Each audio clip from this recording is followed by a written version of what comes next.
불교 정신치료 강의 제2장의 세 번째 주제, 몸의 속성을 요약하겠습니다.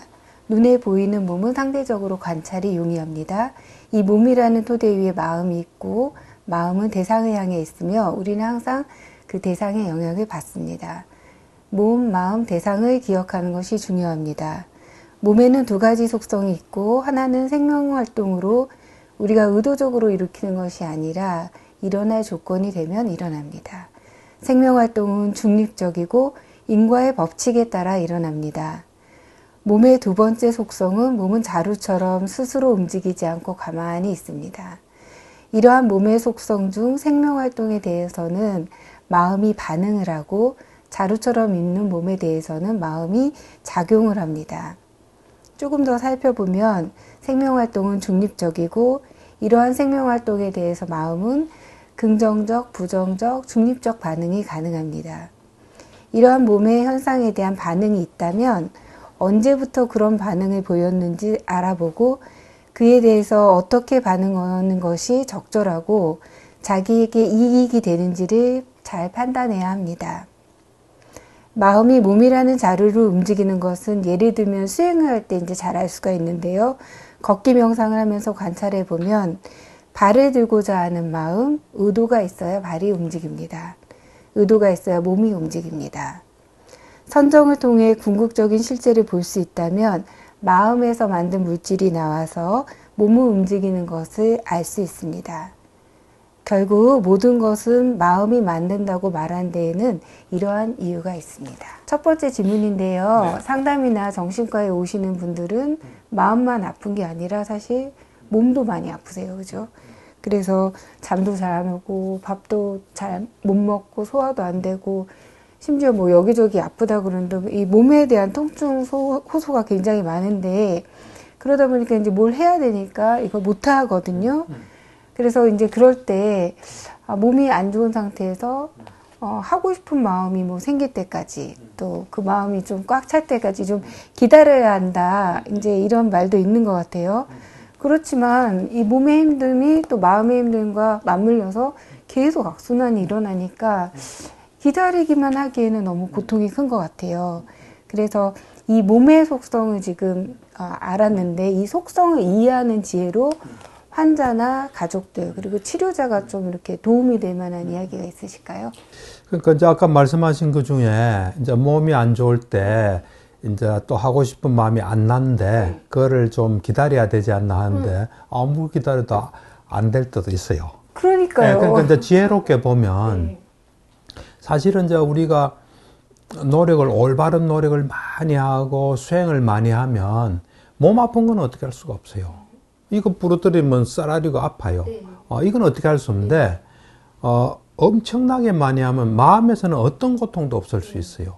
그게 이제 중요한 사실이에요. 그러니까 이제 몸이 힘들 때 마음이 힘들다는 거는 이제 몸 힘들 때 마음 힘든 뭐가 작용하기 때문에 마음이 힘든 거예요, 사실은. 그리고 몸이 안 좋으니까 나는 이제 못 하겠다. 그런 하고 싶은 마음이 들면 하자. 그거는 그렇게 바람직한 태도는 아니에요. 이제 몸이 안 좋은 거는 지혜롭게 잘 보면 안 좋을 만한 뭐가 있었기 때문에 안 좋는 거예요. 몸은 그냥 시킨 대로 하는 거예요. 자연 법칙에 따라. 그래서 그 몸이 안 좋을 때 그때 이제 지혜로우면은 지금이 안 좋긴 한데 또 내가 할 수 있는 것이 뭘까 해가지고 할 수 있다면 그 사람은 굉장히 지혜로운 사람이에요. 지금 몸이 아픈데 아무것도 안 하는 게 나한테 도움이 된다면 안 하는 게 좋아요. 그렇지만은 몸이 안 좋고 내 의욕이 떨어지고 기분이 안 나니까 안 한다. 그거는 이 몸이 아픈 것에 마음이 반응을 해서 또 뭐가 계속되고 있는 거예요. 그래서 이제 몸이 아플 때, 이 지금 몸이 이런 상태다. 그러면, 요럴 때 내가 할 수 있는 게 뭘까? 요거는 내가 할 수 있다. 그러면 그걸 하게 되면 그게 또 새로운 조건이 돼요. 몸이랑은 어째 보면 어떤 요 몸이 될 수 있는 뭐가 있었기 때문에 원인이 있고 과정이 있는데 내가 그거를 알아차리지 못하고 조치를 못했기 때문에 이런 몸의 상태가 있는 거예요. 그럴 때 내가 요 상태라는 결과거든요. 요거에 대해서 내가 어떻게 반응하느냐가 또 새로운 결과가 오는 거예요. 그래서 이제 기본적으로 우리는 내가 임상에서 보면은 이 몸이 안 좋을 때 정신적인 문제가 생긴 사람들이 굉장히 많아요. 그래서 몸 아픈 것에 대해서 우리가 어떻게 반응하느냐가 정신 건강에도 굉장히 도움이 돼요. 근데 몸은 안 아플 수가 없어요. 몸이 안 아파도 문제예요. 왜냐하면 면역 체계가 안 생기기 때문에. 그래서 몸이 아픈 건 당연한데 그때 이제 몸의 속성을 잘 알고 또 마음이 거기에 관여하는 걸 잘 알아서 그에 맞게 하는 게 중요해요. 그러니까 이제 몸이 힘들 때 마음의 속성을 잘 보면 아까도 말씀했지만은 이 살아있는 사람의 몸에는 생명활동이 왕성히 일어나요. 조건에 따라 인과의 법칙에 따라. 근데 그것은 사실은 중립적인 거예요. 중립적이라는 거는 좋은 것도 싫은 것도 아닌 거예요. 나쁜 것도 아닌 거예요. 그냥 그렇게 있을 수밖에 없는 거가 있어서 있는 거예요. 그럴 때 이제 우리가 그리고 몸은 또 스스로는 안 움직여요. 그냥 내부적으로는 생명활동 엄청 하지만 외형적으로 이렇게 물리적으로 움직이는 거는 그냥 마음이 움직이는 거예요. 아까 말했다시피 의도와 또 의도를 냈을 때 마음에서 만든 물질이 이래가지고 세밀하게 미시적으로 보면 그렇기 때문에 그런 어떤 몸의 상태에 대해서 마음이 작용을 해요. 아까 말씀했다시피 반응을 해요. 긍정적 반응, 부정적 반응, 중립적 반응. 그것에 의해서 영향이 와요. 그러니까 내가 몸이 아플 때 이제 마음도 힘이 든다는 건 부정적인 반응을 한 결과다. 그걸 다 알아차리셔야 돼요. 그래서 그럴 때 나한테 도움되는 쪽으로 반응을 하는 게 필요해요. 도움된다는 건 어째 보면 몸은 이제 뭔가 그게 일어날 만한 뭐가 있었구나. 그럼 그것은 내가 좀 부적절했구나. 요거는 안 좋구나. 다음엔 내가 요거는 안 해야 되겠다 하고 그걸 아는 좋은 계기가 되면 되죠. 사실 우리 일어나는 모든 건 우리에게 많은 걸 알려줘요. 지혜를 줘요. 근데 그걸 이제 못 보고 이제 나쁘게 자꾸 뭐 다르게 엉뚱하게 우리 몸과 마음에 맞지 않은 반응을 하기 때문에 자꾸 뭐 이상한 현상들이 일어나는 거예요. 예. 두 번째 질문이 이제 앞에 질문이랑 좀 맥락이 비슷한데요. 예, 예. 생리적인 현상에 대해서 이제 반응에 대한 건데, 이제 같이 사는 사람들, 예를 들면 이제 부부 같은 경우에도 생리적인 어떤 것이 달라서 좀 갈등이 있는 것 같아요. 예를 들면 이제 뭐 올빼미형 인간이나 또 아침형 인간의 갈등이라든지 그 외에도 뭐 먹고 자고 쉬는 습관의 차이로 많이 충돌을 하는 것 같아요. 그죠? 그리고 또 자녀와 동거하는 부모님들 같은 경우에는 자녀들과의 그 차이로 인해서 굉장히 괴로워하시는데 그럴 때 이제 저는 이제 말로는 이 생리적인 거는 어쩔 수 없다. 이렇게 이제 뭔가 그거를 수용해야 되는 측면으로 안내는 하긴 하는데 저도 이제 때로는 생리적인 습관이 다른 사람 보면 진짜 왜 저러는 거야 이러면서 좀 답답하고 화가 날 때가 있거든요. 그래서 이러한 이 몸의 조건이나 생적 습관의 차이로 인해서 저희가 이런 갈등이나 좀 문제가 있는 현상에 대해서 좀 불교정신치료 관점에서 좀 도움이 될 만한 이야기가 있을까요? 그러니까 이제 우리가 방금 말씀하신 거를 이제 정확하게 보지 않고 그냥 우리 생각으로 뭐 이거 간단하게 고칠 수 있는데 왜 안 고치지?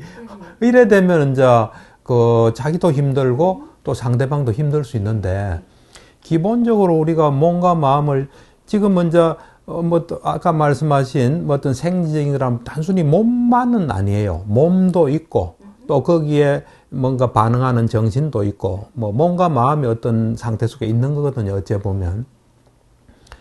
그러니까 아까 예를 들어 나는 이제 커피가 먹고 싶다. 그러니까 몸에서 이제 커피를 좀 땡길 때 어쨌든 커피 타러 가는 거는 또 마음이 작동해야 되는 거예요. 그래서 몸과 마음이 다 같이 있다고 볼 수 있어요. 그래서 이제 일단 고를 때 이렇게 좀 보시는 게 중요해요. 그냥 간단하게 저 사람 저건 안 좋다. 나를 위해서 나를 사랑한다면 나를 위해서 이건 좀 이래줘야지 하고 간단하게 생각하는 건 하면 안 되고요. 그러니까 실제로 우리가 우리 몸을 잘 보잖아요. 그럼 우리 눈에는 뭐 얼마 안 되죠. 뭐 1m 뭐 몇시 뭐 넓이는 얼마 안 되죠. 요런 거로 되는데 실제로 이래 그 몸이 정말 어떤 메커니즘으로 돌아가나 하고 속속들이 보잖아요. 그러면 엄청난 시스템이에요. 굉장히 정교하고 엄청난 시스템이에요. 예를 들어서 어떤 세포에 우리 몸에서 필요한 전해질을 칼슘, 마그네슘 이런 걸 운반하는 채널들이 다 있어요. 그러니까 엄청나게 유기적으로 돌아가는데 우리 몸은 다 생존에 필요하기 때문에 하는 거예요, 사실은. 생존에. 자기 생존을 위해서. 내가 내 자신을 잘 관찰해 보면 잠도 나는 그냥 큰 어떤 한 1년, 2년 그런 속에서 막 돌아가는 게 있다는 걸 내가 좀 느껴요. 이래. 예. 그러니까 단순하게 뭐 내 마음대로 할 수 있는 게 아니고 이 거대한 시스템이라고 봐야 돼요. 거대한 시스템 속에서 몸에서 영향 주고 그것에 대해서 자기 생존이나 자기 편함이나 그동안의 어떤 시스템에서 돌아가는 또 정신 이것들이 막 섞여서 돌아가는 거기 때문에 우선은 이게 단순한 문제가 아니고 그 사람이 오랫동안 이런 시스템 속에 있고 그 시스템은 쉽게 바꾸기는 어렵다. 마찬가지로 나도 똑같아. 우리는 내 입장에서 보기 쉬워요. 말은 안 해서 그지 상대방이 또 좀, 이런 건 좀 고쳐줬으면 하는 것도 있을 수 있잖아요. 그래서 내가 볼 때는 사람은 전부 다 거대한 시스템이다. 물질적으로도 거대하고, 또 정신적으로도 엄청난 데이터들이 쌓여 있고, 그런 어떤 큰 시스템 둘이가 만났다. 그럼 어떻게 잘 공존할 거냐. 이제 이래야 하는 게 필요해요. 좀 극단적인 경우로 나는 부부를 샴쌍둥이로 봐요. 샴쌍둥이. 샴쌍둥이 이제 몸은 한데 머리는 두 개잖아요. 그래서 몸을 공유하는 거예요. 그래서 마음대로 어디 갈 수가 없어요. 우리는 보통 뭐 싫으면 이혼도 하고 뭐 어디 이혼 안 하다 잠깐 나갔다 온다. 그거는 그럴 수가 없는 거예요. 아주 극단적으로 말하는 그런 이제 두 존재예요. 그럴 때 잘 살펴서 공존하는 길 뿐이잖아요. 그러니까 내가 볼 때는 뭐 부부뿐만 아니라 부모, 자식, 또 동료 이럴 때 좀 더 정확하게 본다면 그런 어떤 이 시스템 자체가 그렇게 간단하게 바꿀 수 있는 시스템 아니고 뭐 그럴 때 이런 이야기는 괜찮아요. 내가 당신의 이런 것 때문에 좀 힘들다고 말하는 거는 괜찮아요. 그럼 또 그 말이 또 하나의 계기가 되고 원인이 돼서 그 사람이 노력할 수는 있는데 거기서 그런 거를 이제 잘 이제 관가하고 간단한데 왜 그러냐? 당신 뭐 좀 이상하다. 나 사랑하는 거 아닌 거 아니냐? 뭐 이런 식으로 말하는 건 좀 곤란하지 않나. 사람들한테 엄청 좋은 얘기가 될 것 같은데요. 네. 세 번째 질문인데요. 이 질문은 특히 거식증이나 폭식증, 식이장애 이제 그런 환자들 한테 좀 이제 적용이 됐으면 좋겠고 또 한편으로 이제 저희가 좀 몇 번 다뤘는데 중독 문제를 가진 환자분들의 경우의 일인데요. 이제 중독 환자분들도 보면은 자기가 이제 그 중독으로 인해서 문제가 있잖아요. 근데 입이나 생각으로 문제가 있다 그러지만 사실은 가만히 이렇게 보면 정말 무슨 몸에 무슨 자동장치가 달린 사람처럼 저절로 행동하는 것 같거든요. 그래서 이제 그런 걸 보면, 어떻게 그럼 이런 거를, 좀 해결을 할까. 이제 이럴 때 이 몸의 속성의 원리를 가지고 그 거식증이나 폭식증 또는 이 중독 환자들 또 그분들과 같이 사는 가족이나 이제 치료자들한테 몸의 속성의 원리를 이용한 좀 도움이 될 만한 게 있을까요? 그렇죠. 이제 몸의 속성을 볼 때, 사실 몸이란 거는 그냥 시킨 대로 하는 거예요. 그냥 어찌 보면 충직한 하인처럼 그냥 시킨 대로 하는 거예요. 그리고 좀 어찌 보면 또 우리가 요즘 뭐 애완동물, 반려동물들 많잖아요. 그거 뭐 음식 주면 그거 먹을 수밖에 없잖아요. 그렇듯이 시킨 대로 해요. 그럼 시킨 대로 할 때 그게 이제 들어왔잖아요. 이제 들어오게 되면 그거를 또 처리하는 시스템이 또 생겨요.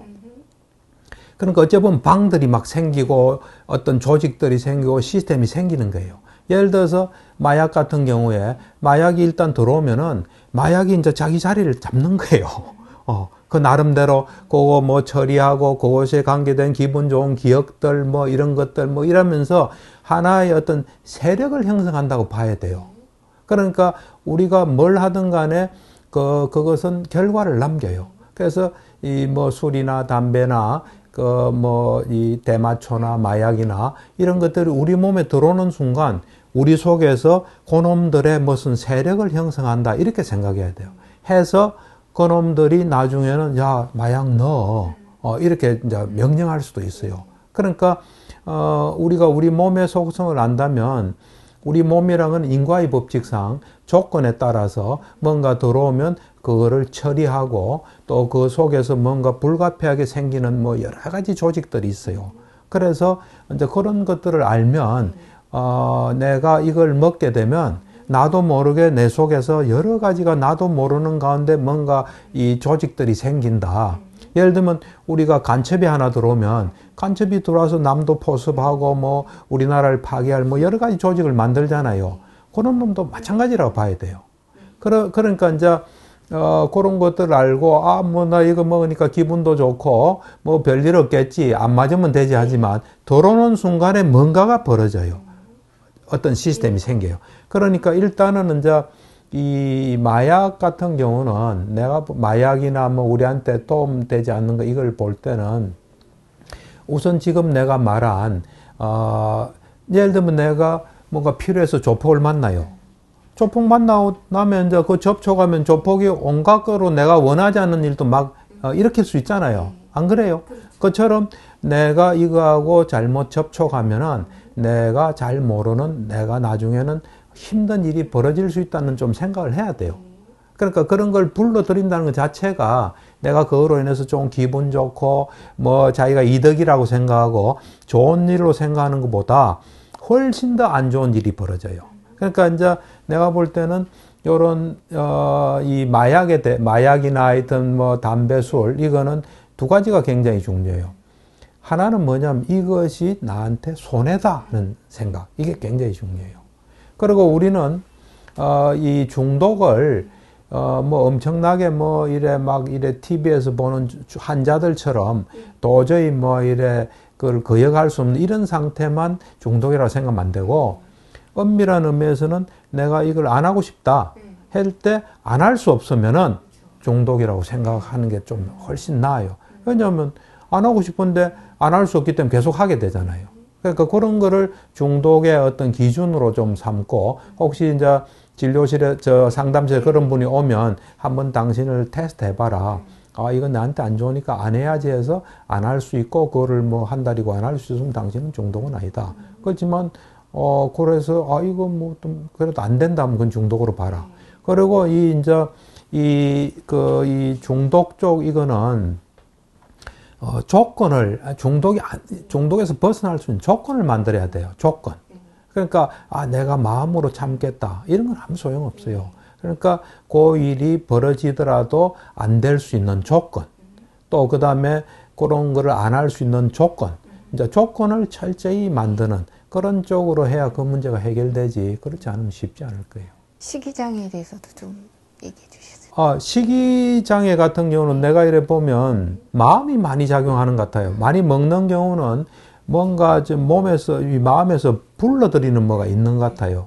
그러니까 이제 식이장애를 해결한다 이러면은 우선, 그걸 내 마음에서 필요로 하는 그런 게 좀 없어지는 그 어떤 정신적인 문제가 좀 많이 병행해야 될 거예요. 그리고 이제 식이장애도 마찬가지죠. 요게 해결되기 전에는 언제든지 일어날 수 있기 때문에 그것이 예를 들면 이제 뭐 밥 먹을 때도 혼자 있을 땐 절대로 먹지 말고 이제 남하고 먹으면서 요것만 먹는다고 딱 놓고 그것만 먹고 끝내야 되는 거예요. 그리고 옆에서도 또 이야기해 줘야 되고 하여튼 뭐 그런 외부적인 그리고 이제 보면 뭐 간식을 많이 먹는 사람은 가족들이 협조해서 집에 뭐 없애야 되고 또 심하면은 이제 방문에 들어가면은 뭐 열쇠 주고 잠그고 뭐 하여튼 그런 뭐가 좀 외부적인 뭐가 필요할 거예요. 내 마음으로 뭐 하겠다. 그거는 마음이란 거는 아주 미세하게는 마음이 작용은 하지만은 그게 전체적으로 볼 때는 좀 조건 시스템의 영향을 받기 때문에 마음을 믿으시면 안 돼요. 식이장애 이제 주로 폭식증을 말씀하셨지만 거식증도 그 마음의 그 영향이 크고 그거를 좀 더 봐야 된다는 얘기죠. 거식증은 보면 자기 몸에 대한 잘못된 생각들이 있더라고. 그래서 극단적인 경우는 이제 입원해서 억지로 먹어야 되는 거예요. 그리고 교육도 받고, 뭐 필요한 약도 쓰고 그래야 될 거예요. 마음의 영향이지만은 어떤 조건을 만드는 게 중요하다는 그렇죠. 그리고 몸에서 일단 또 일어나면 그것이 또 몸에서는 이제 찾는 거죠. 그때 이제 마음이 부응 안 하도록 해야 되고 몸이 또 그런 상태에 안 놓이도록 또 해야 되고. 알겠습니다. 네. 이제 네 번째 질문인데요. 그래서 이 몸이 자루 같은 속성이 있어서 마음이 또 의도가 좀 작용을 해야지 움직인다고 하니까 그래서 제가 이제 궁금함이 생겨서 그러면은 의도 앞에는 뭐가 있을까 이런 거 이제 궁금해서 명상을 할 때 이제 많이 관찰을 해봤거든요. 그래서 그 의도 앞에는 뭐가 있나 그 봤는데 이제 사실은 뭐 아무것도 저는 발견하지 못했는데 그냥 몸과 마음이 있고 의도를 앞에 뭐가 있는지 보겠다는 그 의도만 있더라고요, 제가. 그렇죠. 그 다음에 생리적 반응들이 있었어요. 그래서 이제 좀 지루해지고 또 안 보이니까 실망해져갖고 이제 이런 실망하는 마음이 생겨서 상태를 바꾸고 싶다는 의도가 생겨서 이제 멈추긴 했는데 의도 앞에 뭐가 있을까라는 이 저의 궁금증이 왜 그러냐면 몸이 의도가 있으면 이제 움직인다고 그랬잖아요. 그럼 제 생각에 의도 앞에 뭐가 있는지를 알면 의도, 몸, 좋은 결과 이 순서를 만들어낼 수 있을 것 같아서 이제 그 관심을 가진 건데 의도 앞에는 뭐가 있나요? 의도 앞에는 의도가 올라올 수 있는 조건이 있어요.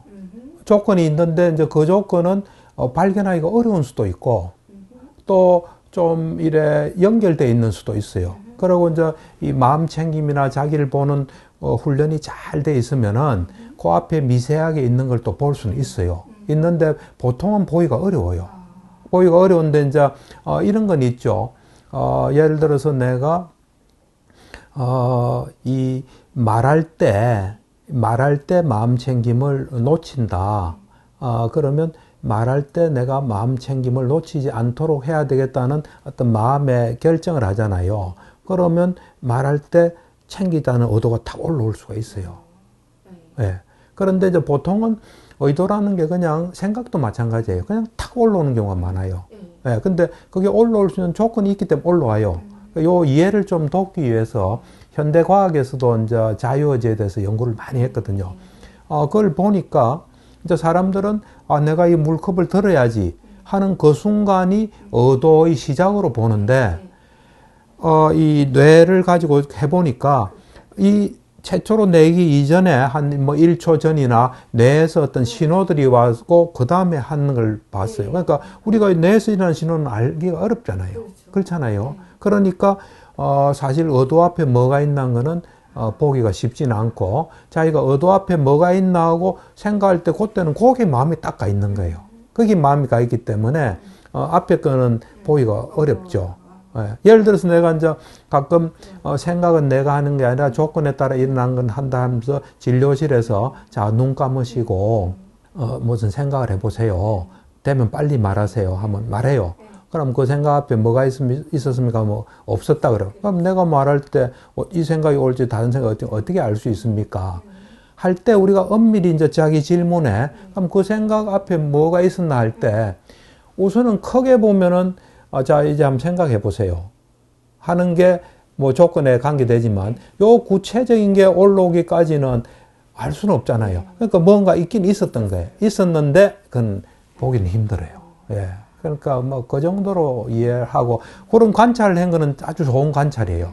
그러니까 내 경우도 사실은 내가 이제 2003년에 미얀마를 가서 정신현상을 이제 관찰하기 시작했어요. 제일 처음으로 관찰한 게 생각이에요. 거기서 이제 생각에 대해서 충분한 관찰을 하고 생각은 내가 하는 게 아니라 조건에 따라 일어난다. 그러고 이제 요 돌아와서 의도가 탁 올라오더라고. 그래서 내가 그때는 깜짝 놀랐죠. 왜 깜짝 놀랐냐면은, 이제 불교에서는 보면, 뭐 어떤 사람들은 자유의지가, 있다. 없으면 불교는 성립 안 된다. 그래 말씀하신 분도 있거든요. 근데 내가 보니까 의도가 생각하고 똑같더라고. 그래서 그 의도를 내가 내려고 노력해 봤어요. 낼 수 있는 조건이 안 되니까 안 나오더라고. 그리고, 내가 이제 2003년에 그 순간산매를 좀 경험했어요. 그때도 보면 이제 그 내가 수행한 데는 이제 배가 들어오고 나오는 걸 여기서 보는 게 아니라 그걸 이제 딱 보고 있는데 거기에 오로지 악교풀처럼 밀착이 되니까 아무것도 할 수가 없더라고. 마음은 한 번에 한 곳을 가는 거예요. 여기에 계속 가면 의도가 올라올 수 없어요. 그러니까 의도도 조건이 돼서 올라오는 거예요. 그걸 내가 뭐 이래 직접적으로 한다. 물론 우리가 내가 직접적으로 하는 거 아닌 미세하게 마음이 가는 건 있어요, 사실은. 주의가 가는 건 있어요. 근데 그게 굉장히 미세해요. 그것도, 그 상황의 인과의 법칙을 따라요. 그러니까 그냥 어떤 게 있을 때 그 앞을 보기는 쉽진 않아요. 쉽지 않고 그냥 그것이 일어날 수 있는 조건이 됐다. 그 조건을 바꾸면 또 다른 뭐가 일어날 수 있다. 이런 뭐 정도 생각하면 좋지 않을까. 그럼 그게 의도가 어떻게 일어나는지 알 수가 없고 뭐가 있는지 알 수가 없으니까 그것 때문에 어떤 좋은 결과를 이끌어내는 거를 기다리기만 하라는 말은 아닌 거죠. 그렇죠. 그건 아니고 이제 그 조건은 그렇죠. 사실은 근데 이제 우리가 네.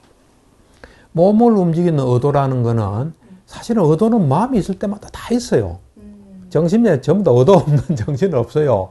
그런데 몸을 움직이는 것과 관계된 거는 정신인식 과정의 속행에 있는 의도가 이 물질을 만들어내면서 마음을 하는데 그 속행 앞에 이제 엄밀하게 뭐가 있냐 하면 결정이 있어요. 결정이. 결정이 있고 또 그 앞에는 뭐가 있어요. 근데 이거는 굉장히 빠른 속도로 정신인식 과정이 일어나기 때문에 그거를 우리가 관습적인 거로 캐치하기는 어려워요. 그러니까 어쨌든 뭐가 있을 땐 있을 만한 조건이 있다. 그래서 내가 좋은 의도를 바라면 좋은 의도가 일어날 수 있는 걸 내가 자꾸 만들어 가겠다. 그렇게 이제 생각하면 좋을 것 같아요. 네, 5번째 질문인데요. 몸의 속성을 지금 다루고 있으니까 정신과에서 쓰는 약물은 몸에 작용을 하잖아요. 그래서 이 정신과에서 쓰는 약물이 작용할 때 이 몸의 속성과 연결해서는 좀 어떻게 좀 우리가 이해할 수 있을까요? 그러니까 이제 몸과 마음의 관계에서 좀 이해가 가능할 것 같아요. 그러니까 이제 마음이 물질을 만들어내요. 그래서 우리가 유익한 마음을 만들어내면 유익한 어떤 이 우리에게 좋은 작용하는 물질을 만들어요. 좋은 작용이라는 이제 부드럽고 가볍고 또 부드럽고 가벼운 게 있으면 적합해져요. 뭘 하기에 적당해져요. 그래서 불교적으로 보면은 우리가 안 좋은 마음을 내면은 이제 이게 좀 거칠고 무거운 그럼 우리를 좀 잘 못하게 만들 거 아니에요. 또 깔아앉게도 만들고 또 안 좋은 현상을 일으킬 거 아니에요.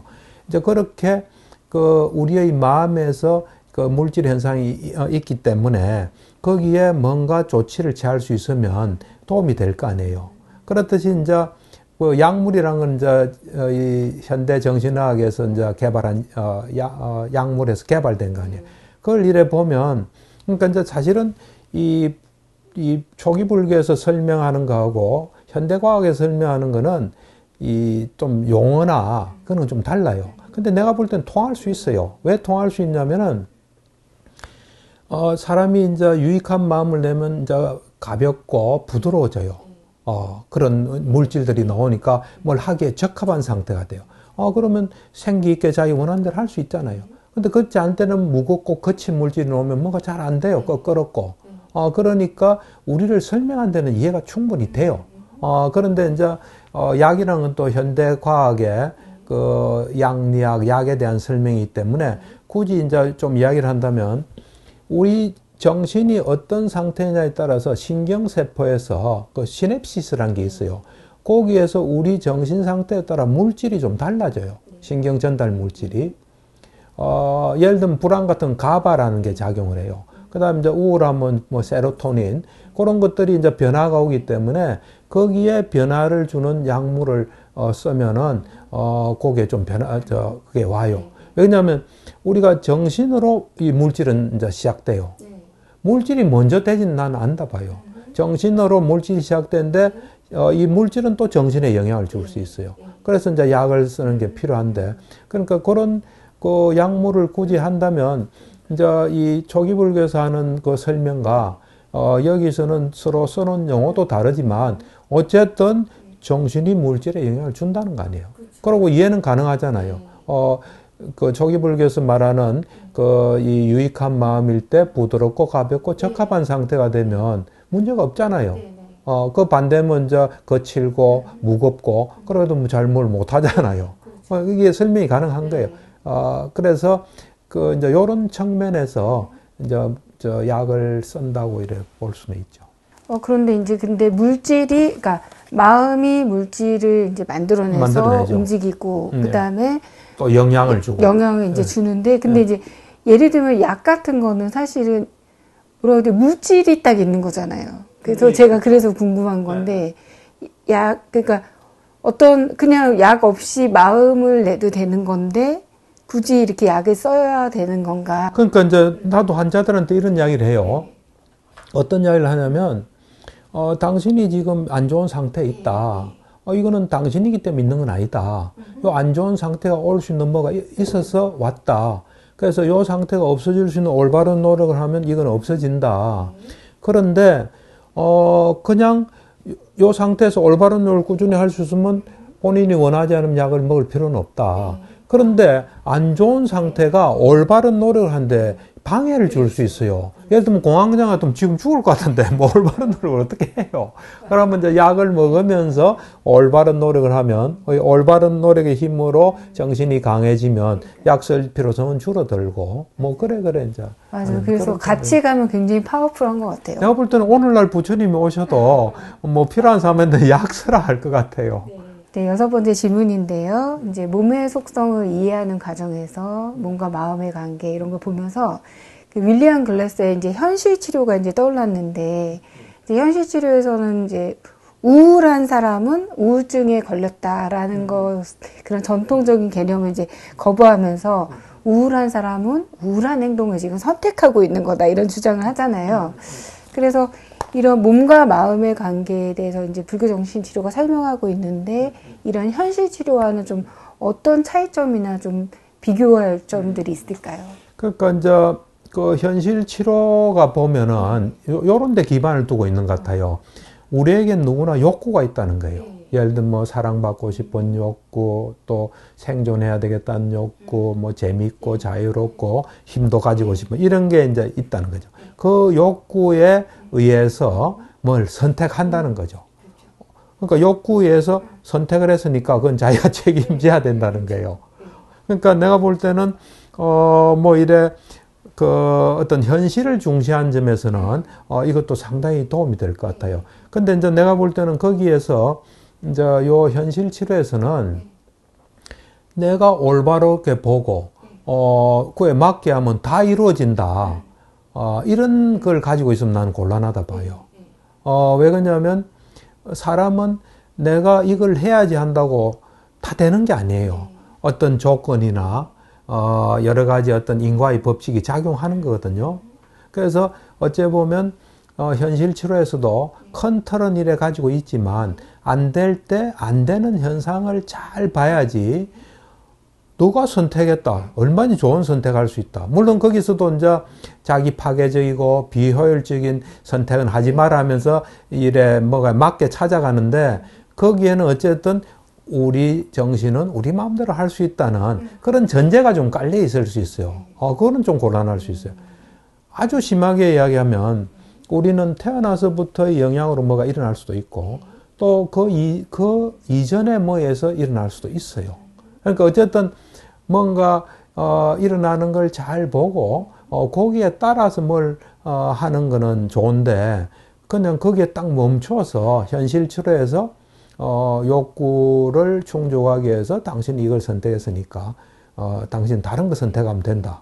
근데 그거는 안 될 수도 있어요. 그러고 정말 그 현실 치료자들이 마음을 열고 안 될 때 안 되는 걸 잘 보면 거기에서 불교로 갈 수 있는 길이 나는 있다고 봐요. 근데 이제 그렇지 않고 그냥 된다. 안 된다.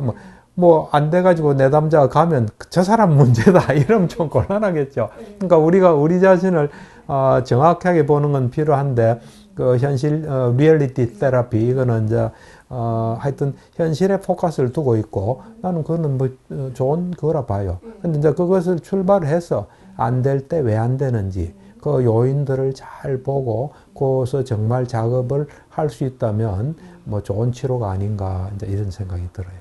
뭐 오늘 이 정도 할까요? 예, 또 다음 시간에 뵙죠. 예, 감사합니다.